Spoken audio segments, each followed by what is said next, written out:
இன்னைக்கு நம்மளோட 10K capital 100 days trading சேலஞ்சோட 6வது நாள். ஓகே, வாங்க வீடியோக்குள்ளே போகலாம். நான் எப்போவும் மார்க்கெட் ஓப்பன் ஆகிறதுக்கு முன்னாடியே கால் அண்ட் புட் சார்ட்டில் என்னோட ஸ்ட்ராட்டஜியில் யூஸ் பண்ணுற லெவல்ஸ் ட்ரா பண்ணி வச்சுருவேன். இன்னைக்கு நிஃப்டியில் என்னோட ஸ்ட்ராட்டஜி படி புட் சைடு என்ட்ரி. இப்போ புட் சைடில் 136ல் சப்போர்ட் எடுத்து 156 லெவலுக்கு மேலே க்ளோஸ் ஆயிருச்சு. க்ளோசிங் ப்ரைஸில் என்ட்ரி, அந்த candle low SL. Next level 177, அந்த லெவல் தான் டார்கெட். ரெண்டாவது கேண்டில்லையே பார்த்தீங்கன்னா டார்கெட் ஹிட் ஆயிடுச்சு. இந்த ட்ரேடில் 1:1 ரிஸ்க் ரிவார்ட் மெயின்டைன் பண்ணேன். இன்னைக்கு என்னோட ட்ரேடில் 17 பாயிண்ட்ஸ் கேப்சர் பண்ணியிருக்கேன்.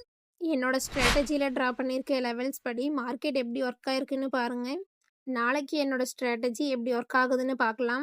நான் டெய்லி யூஸ் பண்ணுற சப்போர்ட் அண்ட் ரெசிஸ்டன்ஸ் லெவல் உங்களுக்கு வேணும்னா இன்ஸ்டாகிராமில் ஃபாலோ பண்ணிக்கோங்க. உங்களுக்கு ட்ரேடிங் ரிலேட்டடாக ஏதாச்சும் டவுட் இருந்துச்சு அப்படின்னா கமெண்ட் செக்ஷனில் கமெண்ட் பண்ணுங்கள்.